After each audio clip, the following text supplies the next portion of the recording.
Allah kembali kepada Allah, nggak akan pernah terluka, nggak akan pernah binasa, nggak akan pernah kecewa. Kalau kata Al-Imam Malik bin Anas, Imam Malik rahimahullah pernah mengucap, makana lillahi baqiyah. Coba diulangi jemaah. Makana lillahi baqiyah. Makana lillahi baqiyah. Makana lillahi baqiyah. Saya lengkapkan, makana lillahi baqiyah. Makana lillahi baqiyah. Kata Imam Malik, apapun yang kalian lakukan karena Allah, pasti Allah yang kekalkan. Umur kita 60 tahun tapi manfaat kita terus sepanjang tahun. Ada nggak kita melihat daripada orang-orang hebat yang umurnya cuma 60 tahun manfaatnya terus terasa ribuan tahun? Ada.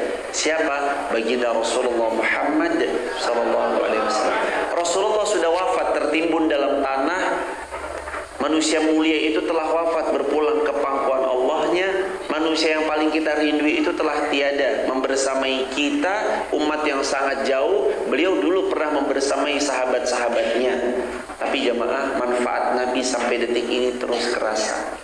Lisan ini terus mengucap, mengagungkan, bersolawat. Sampai-sampai ada ayat spesial,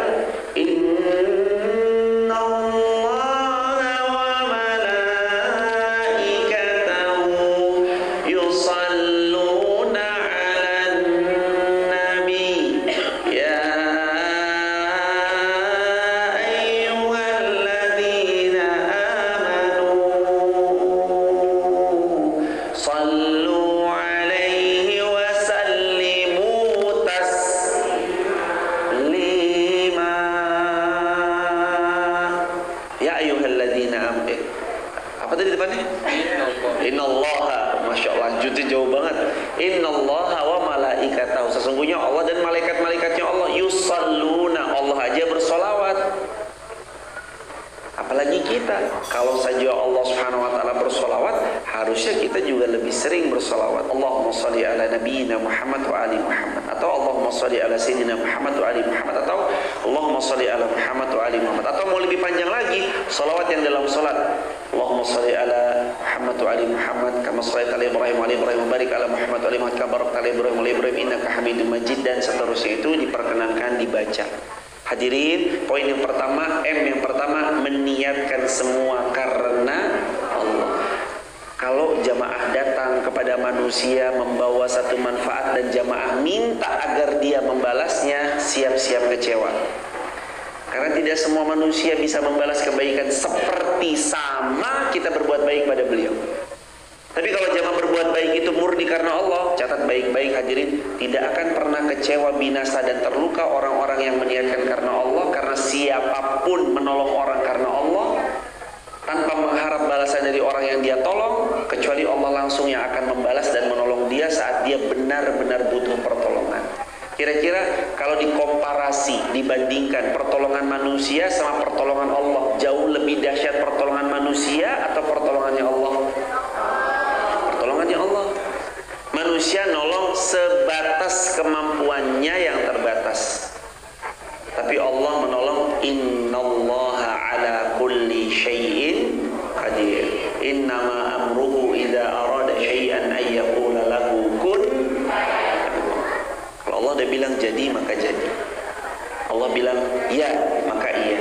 Tidak satu pun akan dilukakan oleh Allah, dikecewakan oleh Allah. Yang pulang ke pangkuan Allah itu nggak akan pernah kecewa jemaah. Bawa hati kita kepada Allah, jangan harapkan kepada makhluk, pujian dari makhluk, karena semua akan berpulang juga ke pangkuan Allah. Malik bin Dinar, kalau tadi Imam Malik bin Anas, kalau sekarang beda orang, namanya sama-sama Malik. Malik bin Dinar pernah berkata, kata Malik bin Dinar, setelah saya tahu manusia itu seperti apa, saya tidak lagi khawatir dengan pujian-pujiannya. Karena pujiannya berlebihan, caci makinya juga berlebihan. Orang tuh tuh kalau udah muji, kadang mujinya berlebihan. Masya Allah, ibu orang yang paling baik se-Yogyakarta. Kasihan banget Jogja, orang baiknya cuma ibu ini doang. Pak, makasih ya, jenengan paling baik se-Jawa Tengah. Itu kadang berlebihan orang muji.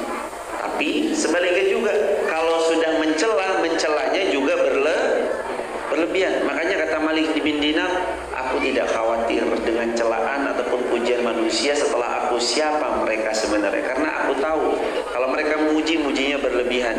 Mereka mencaci, mencacinya berlebihan. Maka hadirin, ternyata kita mendapati ya jemaah, pujian berlebihan itu juga kata Nabi SAW, jangan puji berlebihan saudaramu karena kamu sudah seperti melempar debu ke muka beliau. Kita ngaurin debu. Puji orang itu terbaik di mana? Di depan orangnya atau di belakang orangnya? Yang terbaik di belakang orangnya. Belakang puji-puji. Oh, kalau ibu ini gimana? Oh, baik, beliau mah rajin sholat. Kalau mas ini gimana? Baik, rajin sholat, beliau sholat 5 waktu, alhamdulillah. Amalkan jemaah, amalkan satu hal ini, maka jemaah tidak akan pernah merasa bahwa saya sedang melukai saudara saya. Puji orang itu di belakang orang tersebut. Kalau bicara orang ini, atau kalau mau mengkritik, membicarakan, maka berbicaralah di depan orang itu, jangan di belakang orang itu. Jadi kalau muji di depan atau belakang? Kalau mau negur di depannya atau di belakang? Negur di depan. Sampaikan kritikan, sampaikan saran di depan. Tapi kalau muji di belakang. Ketahuan siapa yang ikhlas memuji, siapa yang mohon maaf kurang ikhlas dalam memuji. Artinya adalah boleh jadi benar ikhlas, antara ikhlas atau dia ada maksud. Orang kan muji ada maksudnya. Insya Allah ibu bagus banget tasnya. Ya nanti ya kalau udah setahun lagi saya siap terima lungsurannya. Itu muji tapi ada maksudnya. Orang kan kadang macam-macam pujian itu. Mas 50-50 aja mah. Ada yang beneran muji karena memang beneran bagus. Dan kalaupun yang dipuji adalah tas yang bagus, diri kita atau tasnya? Tasnya. Kalau yang dipuji jam tangan, jam tangannya bagus banget. Berarti yang bagus tuh jam tangan kita atau tasnya? Jam tangan kita atau diri kitanya? Jam tangan kita.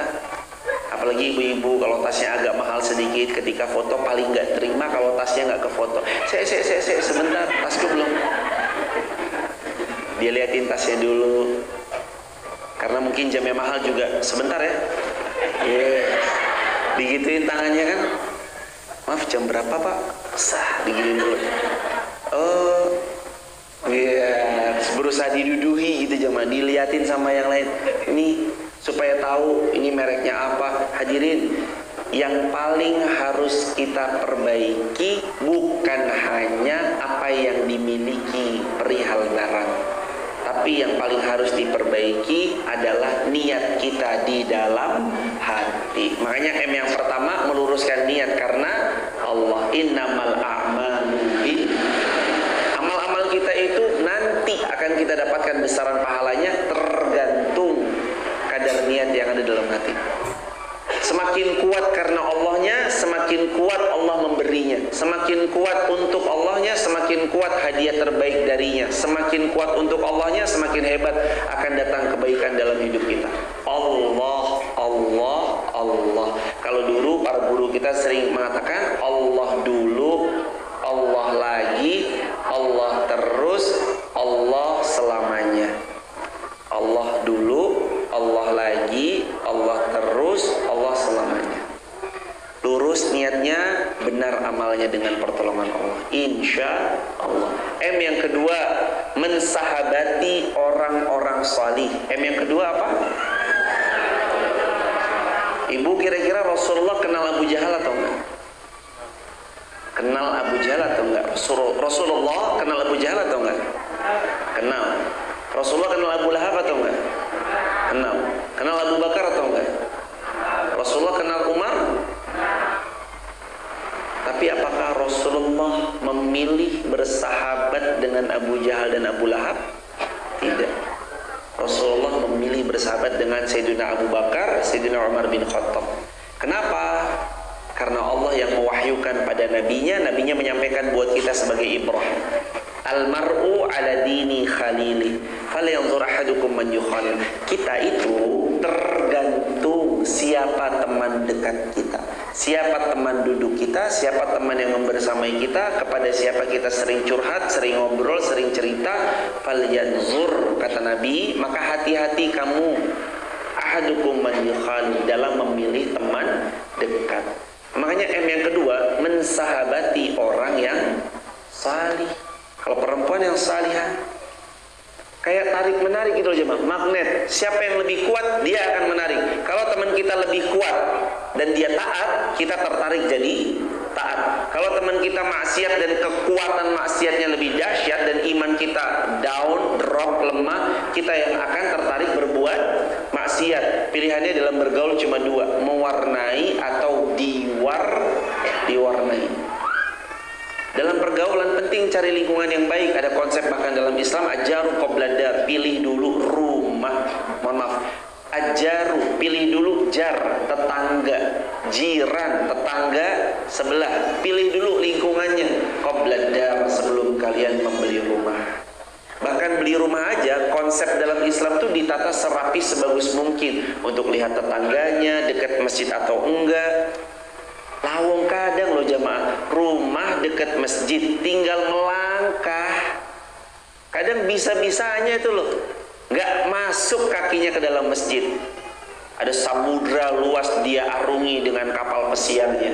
Ada gunung tinggi, Sindoro, Sumbing, Merapi, Merbabu, Gunung Prau. Dia naiki, hiking luar biasa berjam-jam dan dia siap relakan waktu. Ada mana acara yang jauh, tempat wisata, hidden gem, atau apa sih bahasa ininya, bahasa Jawanya tuh. Wes pokoknya tempat sing wapi. Begitu tahu tempat yang bagus dari sosial media didatangi, pokoknya motoran 4 jam 5 jam nggak apa-apa, yang penting dapat tempat yang tiktokable, instagramable, bisa buat direkam, bisa buat foto, bisa buat video. Tapi masjid tidak disinggahi. Maka perjalanan yang paling berat itu bukan perjalanan naik gunung, bukan perjalanan membelah samudra, bukan perjalanan menuju suatu tempat hidden gem yang instagramable. Perjalanan terjauh adalah perjalanan menuju masjid. Karena yang jauh itu sebenarnya bukan rumahnya, jaraknya. Yang jauh hati kita dengan masjid. Hatinya jauh, ya nggak pernah ke masjid. Kalau hatinya dekat, kemanapun pasti yang dicari masjid. Buya Hamka, beliau pernah mengatakan, ada seorang bilang sama beliau, itu, mohon maaf, itu di Arab saya ketemu perempuan tunasusila. Apa kata Buya Hamka? Sungguh, saya pergi ke Amerika, yang saya temui adalah kebaikan, masjid dan orang-orang soleh di sana.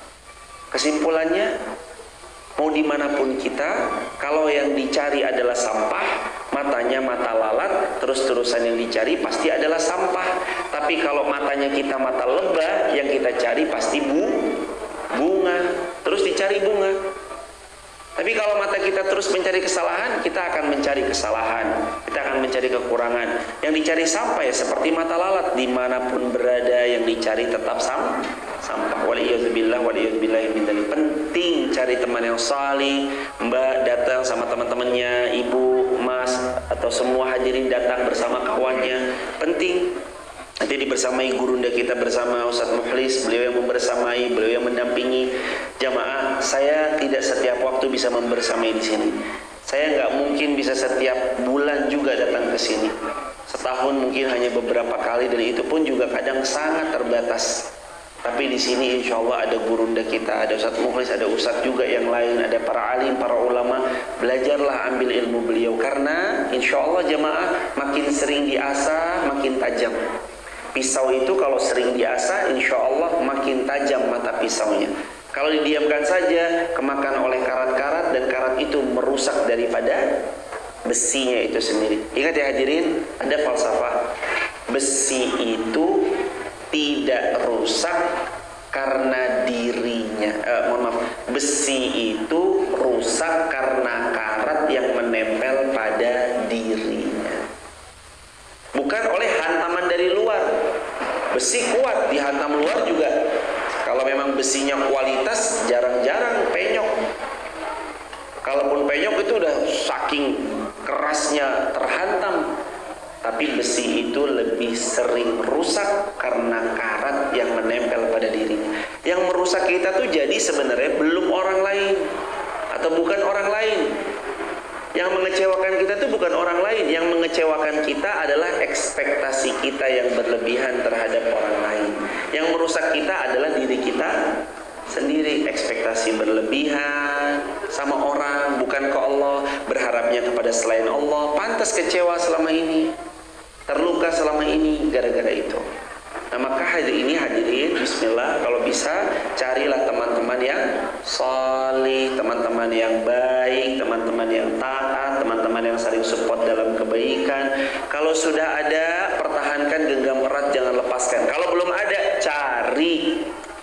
Harus cari kemana ini Ustadz? Saya bingung. Datangi masjid, buka sosmed.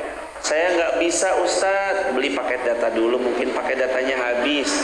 Udah dibuka, bisa live streaming, tonton live streaming. Setiap pagi jam 5 sampai jam 6, saya membersamai di TikTok, YouTube, Instagram. Biasanya setiap hari nggak ada libur, kecuali libur kalau pas lagi safar atau pas lagi ada sesuatu yang menghalangi, jadi libur dulu. Tapi biasanya kami jam 5 pagi waktu Indonesia Barat sampai jam 6 pagi biasanya live di TikTok, YouTube, sama Instagram.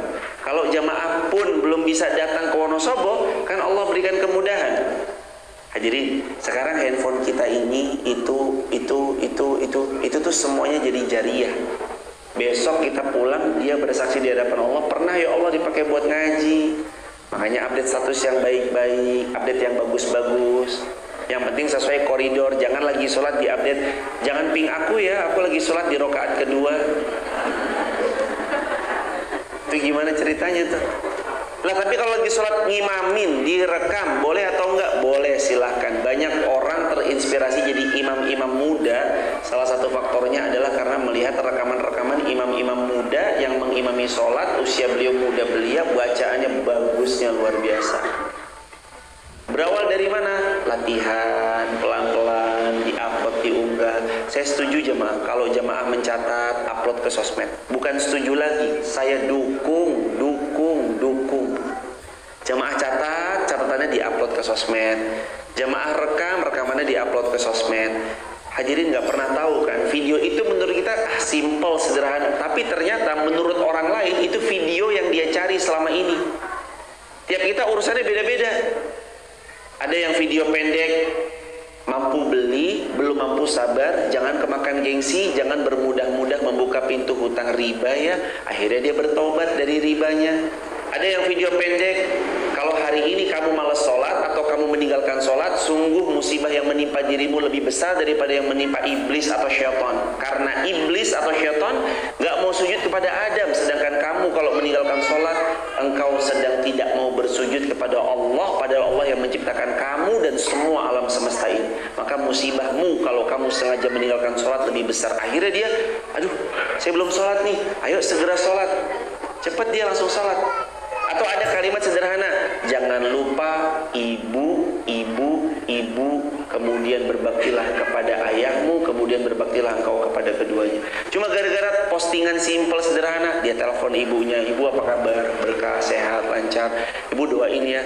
Cuma gara-gara postingan sederhana, kita sering menganggap sepele sesuatu, padahal menurut Rasulullah dalam hadis Muslim, ada ibu, Rasul cerita, seseorang itu mengucap kalimat sepele, ringan, menurut Allah itu berat dan besar ucapan yang menurut manusia ini ringan. Dan Allah ridho, saking ridhonya kalimat ringan tadi membuat hamba ini masuk syurganya Allah. Itu kalimatnya ringan, tapi Allah ridho sama kalimat itu, dia pun masuk syurga karena kalimat yang dianggapnya sepele. Ada lagi orang mengucap sepele menurutnya, Allah, kalimatnya itu ringan, menurutnya sepele, tapi Allah murka sama kalimat itu. Apa kata Allah? Apa kata Nabi SAW? Maka dengan murkanya Allah Subhanahu Wa Taala itu dia pun dijebloskan ke jurang yang paling binasa. Itu gara-gara ucapan. Ucap yang baik-baik, karena ucapan adalah doa. Anak lagi main handphone kita, lah kok tiba-tiba dibanting. Kadang anak kita main handphone kita, lalu kemudian dia banting handphone kita. Yang sering kita omel-omelin handphonenya atau anaknya?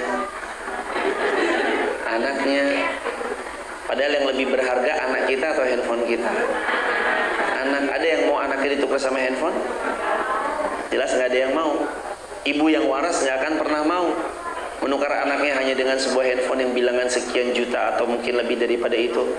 Ibu yang waras dia tahu mental anaknya dijaga. Ibu yang waras dia tahu bahwa anaknya punya kelebihan, punya kekurangan, tapi dia berfokus pada kelebihan-kelebihannya. Ibu yang insya Allah terus bisa membersamai anak-anaknya tumbuh menjadi seorang para ulama yang penghafal Al-Quran, mulia akhlaknya, santun perangainya.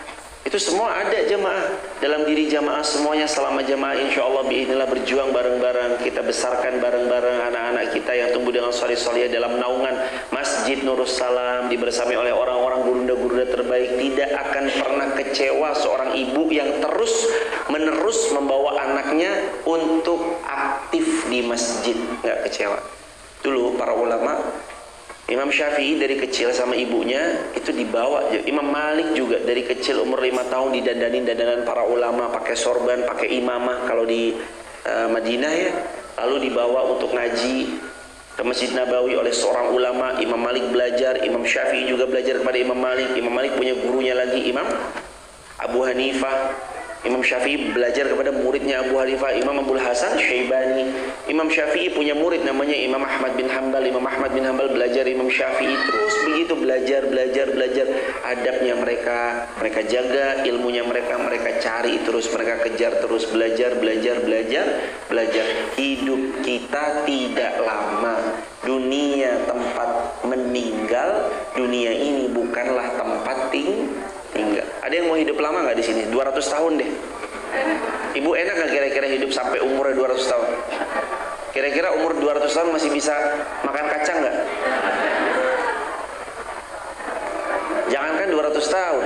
Sekarang yang udah 40 lebih aja makan gula, minum gula-gula sedikit, udah mulai dibatasi. Makan gorengan-gorengan nanti takut kolesterol. Makan kacang-kacangan nanti takut asam urat. Lanjut bolehnya makan apa hadirin? Dulu waktu kecil pengen makan ini, nggak punya uang. Pas punya uang sudah dewasa mau makan nggak boleh sama dokternya. Itulah hidup.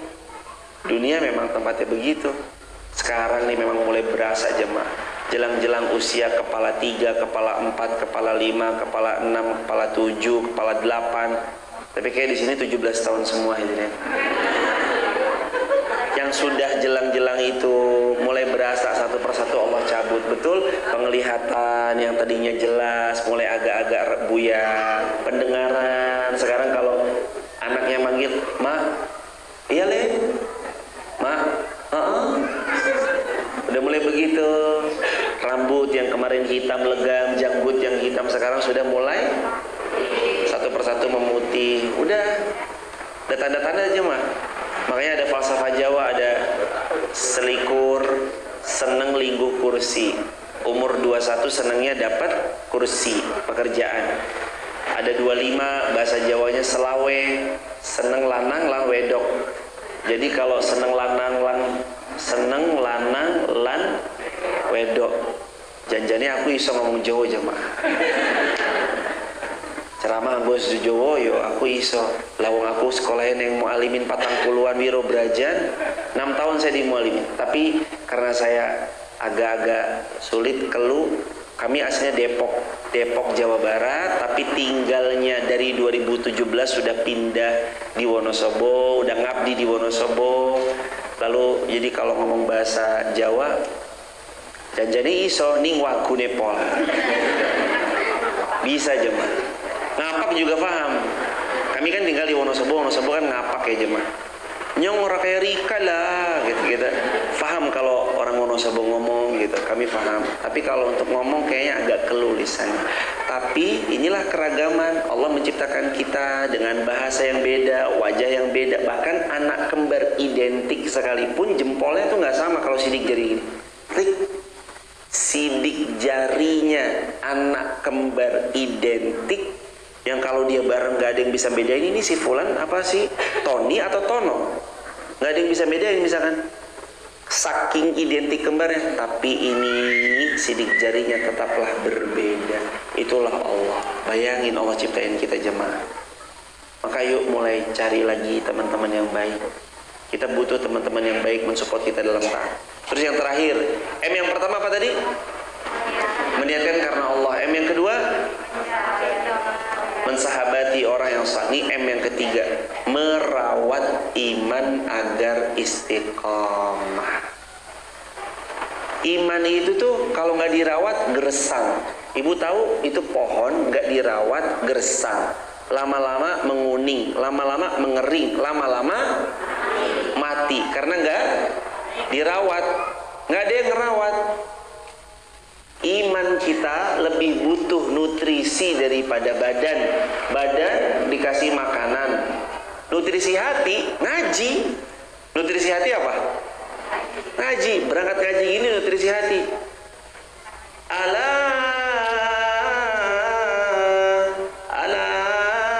bizikrillahi tatma'innul qulub.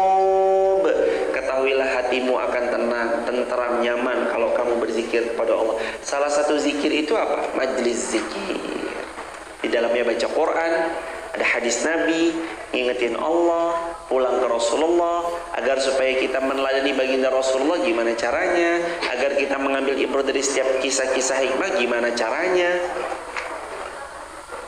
Ambil, pelajari, teladani, lalu rawat. Hadirin nggak gampang masuk ke masjid. Itu mengalahkan gengsi. Ada orang mau masuk masjid gengsi. Karena buat dia, aduh gimana ya masuk masjid gengsi, selama ini udah jauh banget dari masjid. Tapi dia memaksakan diri, akhirnya sampai ke masjid. Orang-orang masuk masjid, sabda Nabi, kalau kamu lihat orang keluar masuk masjid, keluar masuk masjid, keluar masuk masjid, bersaksilah itu orang baik. Nabi riwayat Muslim sampai bilang gitu, kalau kamu melihat orang keluar masuk masjid 3 kali, keluar masuk masjid, bersaksilah dia orang baik. Insya Allah di masjid orang-orang yang kita bukan mengklaim diri kita baik, tapi kita mau jadi hamba yang lebih baik. Kita nggak disuruh bertanding sama siapapun. Kita tidak bertanding atau kita membandingkan diri kita kepada siapapun dalam perihal-perihal itu. Tapi kita sedang melawan musuh terberat kita. Siapa? Diri sendiri. Musuh paling berat itu diri sendiri. Hayya 'alas shalah, hayya 'alal falah, as-shalah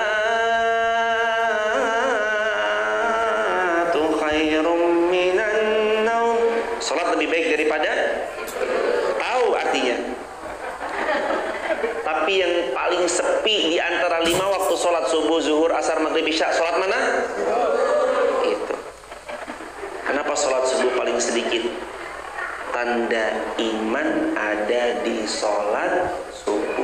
Izin ayahanda, ibunda, ibu-ibu nih yang sebentar lagi terutama mau ngambil calon mantu, yang sebentar lagi mau mantu, izin. Coba kalau mau lihat menantu ini bagus. Ibu, assalamualaikum, waalaikumsalam warahmatullahi wabarakatuh. Om, iya, assalamualaikum, salam. Monggo, nak, duduk nak. Ibu, maksud kedatangan saya pertama di sini silaturahmi. Maksud kedatangan saya yang kedua, saya mau melamar putrinya bapak ibu. Oh iya, terima kasih. Anakku silaturahminya barokah. Yang kedua mau ngelamar putri bapak ya. Izin bertanya boleh anakku? Boleh. Gimana om? Sholat subuhnya tadi di mana? Oh, sholat subuhnya tadi di rumah. Coret langsung jemaah. Tapi kalau beliau bilang, alhamdulillah om, tadi sholat pertama saya yang imam di komplek atau di perkampungan saya ada masjid, saya yang muazinnya, saya yang komatin, saya yang imam. Cocok udah. Borongan, ya udah. Karena kamu udah siap, ya udah langsung imami anak saya aja.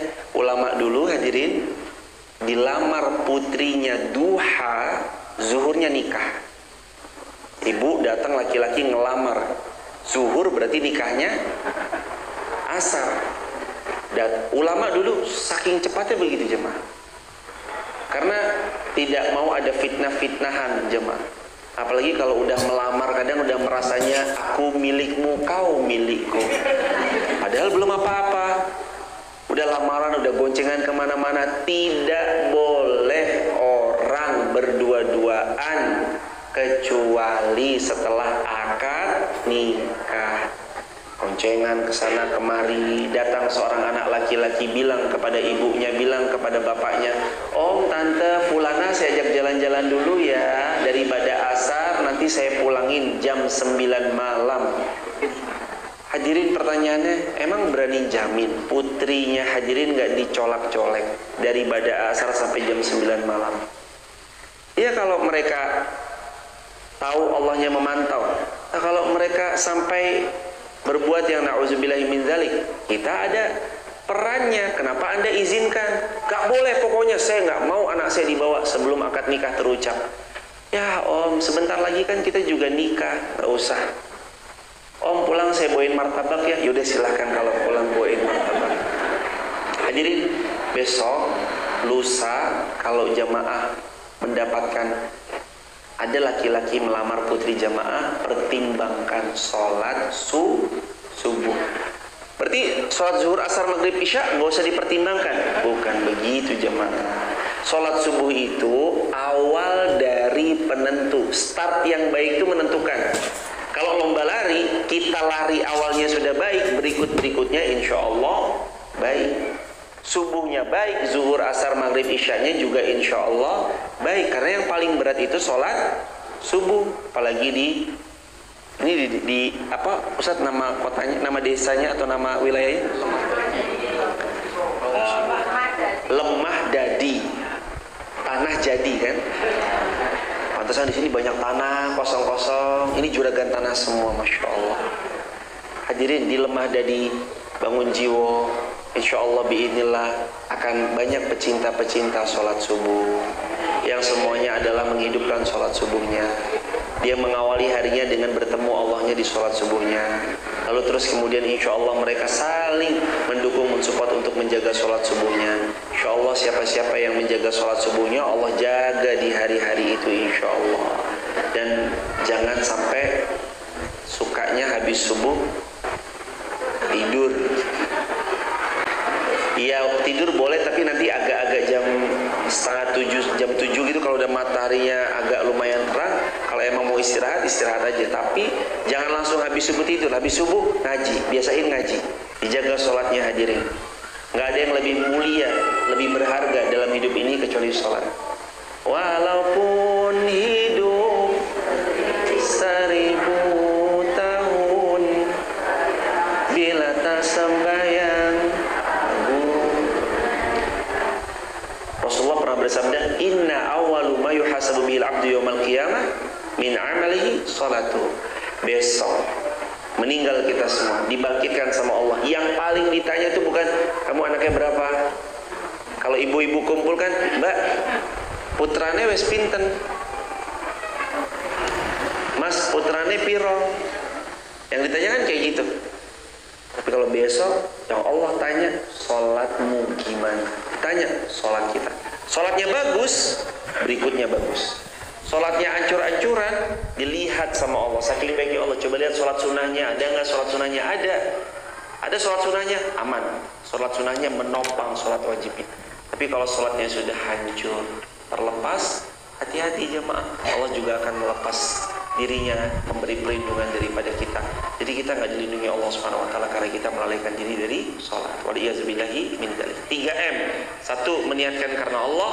2. Mensahabati orang yang soleh. 3. Merawat iman agar istiqomah, memberi manfaat. Hadirin, hidup memang tempatnya ujian, darul bala, tempatnya kita diuji, diberikan beragam macam persoalan dalam hidup.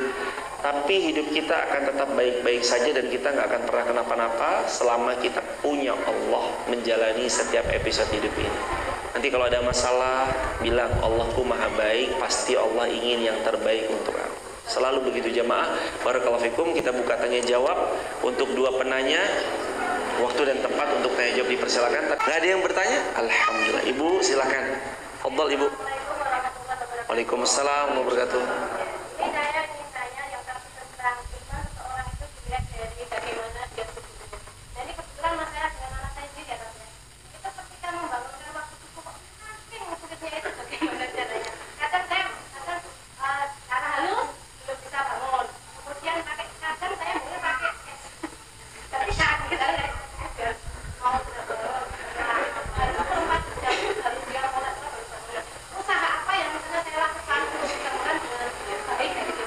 Usaha apa yang seorang ibu bisa lakukan ketika mendapati anaknya susah bangun sholat subuh? Ini kayaknya pengalaman kita semuanya jemaah ini.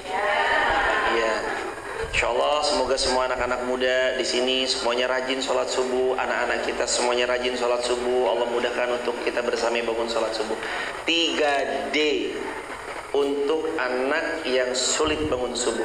Pertama, didoakan. Pertama diapain? Yang kedua, diajak. Yang kedua apa? Yang ketiga, sering lupa. Orang tua sering lupa nomor 3 itu. Dicontohkan. Ternyata hadirin, Allah berfirman dalam Al-Quran, fadzakir innama anta mudzakir. Ingatkan aja anakmu itu. Innama anta mudzakir. Tugasmu hanya memberi peringatan. Lasta alaihim bimusaitir. Bukan kehendak kita untuk memberi paksaan kehendak. Apalagi udah dewasa. Dewasa udah balik, udah punya tanggung jawab sendiri atas hidupnya, atas pilihannya. Kita tetap wajib mengarahkan, mendidik, membimbing, mencontohkan. Makanya tadi 3D. Didoakan. Doanya apa? As-Saffat ayat 100. Rabbi habli minas salihin. Yang kedua diajak. Kadang kita orang tua cepat bosan, baru diajak 1, 2, 3 udah bosan, gak mau ngajak lagi. Padahal boleh jadi dia butuh diajak 2200 kali. Ajak terus. Ayo nak sholat, ayo nak sholat.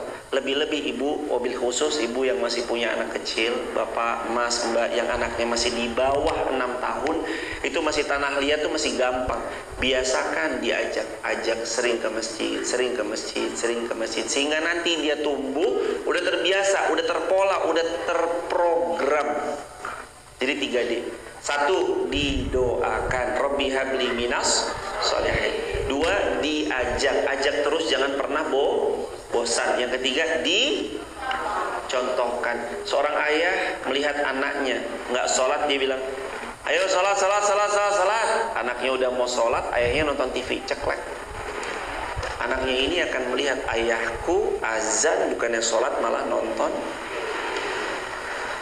Akhirnya anak kita niru siapa? Ayahnya. Buah jatuh nggak jauh dari pohonnya. Makanya hadirin, mulai hari ini 3D. Doakan, diajak, dicontohkan. Pelan-pelan anak kita insya Allah bangun sholat subuhnya. Dan anak kita yang nanti mau nikah tapi sholat subuhnya susah, Ma, mau nikah, jawab kalau dia sholat subuhnya susah. Bangun subuh aja susah, masa mau bangun rumah tangga? Suruh benerin dulu sholat subuh. Barakallahu fikum. Itu ibunda, semoga terjawab. Terakhir ibu, tadi dari tengah. Silakan ibunda. Waalaikumsalam warahmatullahi wabarakatuh.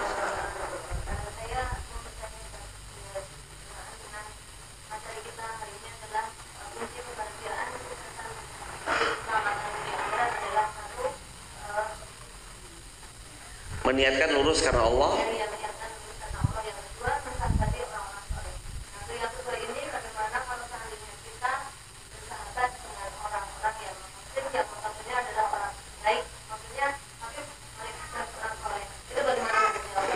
La tattakhidhu awliya. Allah berfirman dalam An-Nisa dari ayat 90 sampai ayat 99, nanti coba dicek, itu banyak ceritanya detail. Jangan jadikan orang-orang yang tidak beriman sebagai konco kental. Yang tidak beriman jangan jadikan konco kental. Tapi carilah, insya Allah akan ketemu orang mukmin muslim yang dia taat kepada Allah. Kita pasti ketemu yang sama imannya. Karena takut-takut condong nanti. Diajaknya kita ke sini, diajaknya kita ke tempat ibadahnya, akhirnya kita nggak enak, akhirnya kita ikut dan segala macam. Iya, mereka saudara kita berbangsa bertanah air, sebangsa setanah air, tapi ingat, lakum dinukum waliyadin. Muamalah duniawiyah boleh nggak sama orang yang tidak beriman? Jual beli, muamalah ini itu boleh. Muamalah duniawiyah boleh, silakan. Tapi masuk ke ranah akidah, lakum dinukum waliyadin. Koridornya Islam itu jelas kan, putih, hitam, gak ada abu-abu. Putih ya putih. Dan Allah memfirmankan dalam Al-Quran, la tattakhidhu awliya, jangan kamu jadikan orang yang tidak beriman sebagai awliya, teman dekat, teman karib, teman akrab. Berteman akrablah sama orang yang beriman.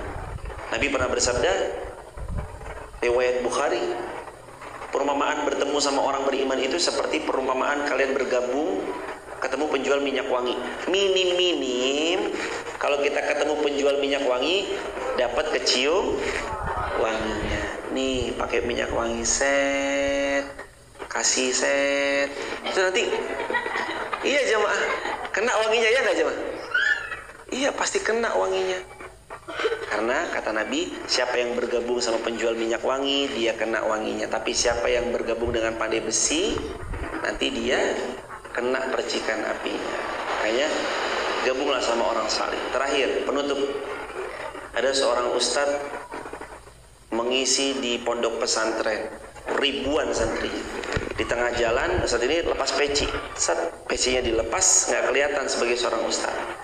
Di lampu merah malam-malam waktu itu, karena pengajiannya mungkin jam 9 malaman, ada perempuan menjajakkan dirinya pada laki-laki hidung belang. Saya mau ikut dong. Benar mau ikut? Iya. Ajak-ajak kita dong. Iya. Ya udah. Dia bilang sama supirnya, tolong itu dibukain pintunya. Perempuan ini masuk. Ternyata begitu masuk, lampu hijau, jalan. Mobilnya isinya murotal Al-Quran. Ini perempuan yang ini, perempuan tunasusila ini, dia merasa salah alamat. Biasanya masuk mobil jedak-jeduk, ini masuk mobil murotal Al-Quran. Saya tak berhenti di sana aja ya, saya tak berhenti di sana aja. Terus kata kiai muda, ustadz muda ini bilang, loh, tadi katanya mau ikut. Ya udah ikut aja. Emang kita mau kemana? Mau pengajian. Nah tapi pakaian saya gimana? Tenang, nanti ada santriwati, saya suruh bawa baju yang pantas. Mobil turun, ini kan gelap semua, kaca gelap. Mobil turun, Ustadz, santri udah begini semuanya jemaah. Begitu ini Ustadz muda turun, semua santri-santri pada nyiumin tangannya. Terus Ustadz ini bilang, tolong bawain baju muslimah, itu bunyai di dalam, lupa bawa baju. Akhirnya jamaah yang dirahmati Allah, dibawakan sama santri putri baju gamis yang syar'i, yang besar yang itu. Terus bilang sama supirnya, tolong Pak supir, dikondisikan itu suruh pakai aja di dalam, masuk. Udah pakai dari dalam, udah syar'i, keluar dari mobilnya kiai ustadz muda ini, semua santriwati baris cium tangannya, bunyai. Ini perempuan ini dalam hati, ya Allah, saya tahu saya siapa, cuma saya nebeng di mobilnya ustadz, mobilnya kiai muda. Saya dibegitu muliakannya di tempat ini, ya Allah, padahal engkau tahu hambamu ini siapa, ya Allah. Akhirnya pengajian selesai, pulang dia azan, izin ya Ustadz, ini baju buat saya. Iya nggak apa-apa, sudah memang disiapkan. Dan izin, insya Allah saya mulai malam ini akan taubat, berhijrah, berubah, dan pakaian ini tidak akan saya lepaskan, akan terus saya kenakan. Allah, pakaian syar'i terus dia pakainya. Ingat jemaah, seseorang itu dinilai dengan siapa dia berteman. Lawang cuma satu mobil sama kiai loh jemaah, bisa dapat luar biasa keberkahannya, penghormatannya. Maka kita pun juga iya, dengan siapa kita berteman tuh menentukan diri kita. Mulai hari ini, ayo berteman dengan orang yang saleh, yang baik, yang nanti kita juga dapat keberkahan dan kebaikannya. Jamaah sehat terus ya. Mudah-mudahan besok kita ketemu lagi. Kalau nggak secara langsung ya secara online. Jangan lupa jamaah tolong saling doa mendoakan. Kami dalam perjalanan safar ini, kami juga nggak berhentinya untuk terus mendoakan jamaah. Semoga semua rezekinya berkah berlimpah, hajat Allah kabulkan, Allah ijabah. Yang belum haji, belum umrah, semoga tahun ini juga segera haji dan umrah. Dan insya Allah kita semua berkumpul di dunia, berkumpul sampai syurga. Rabbana atina min ladunka rahmah wa hayyi lana min amrina rasyada. Rabbana atina min ladunka rahmah wa hayyi lana min amrina rasyada. Rabbana hab lana min azwajina wa dhurriyyatina qurrata a'yun waj'alna lil muttaqina imama. Rabbana atina fid dunya hasanah wa fil akhirati hasanah wa qina adzabannar wa adkhilna al jannata ma'al abrari ya aziz ya ghaffar ya rabbal alamin. Subhana rabbika rabbil izzati amma yasifun wa salamun alal mursalin walhamdulillahi rabbil alamin. Semangat terus, sukses dunianya, sukses akhiratnya. Barakallah, subhanakallah wa bihamdik, asyhadu an la ilaha illa anta astaghfiruka wa atubu ilaik. Assalamualaikum warahmatullahi wabarakatuh.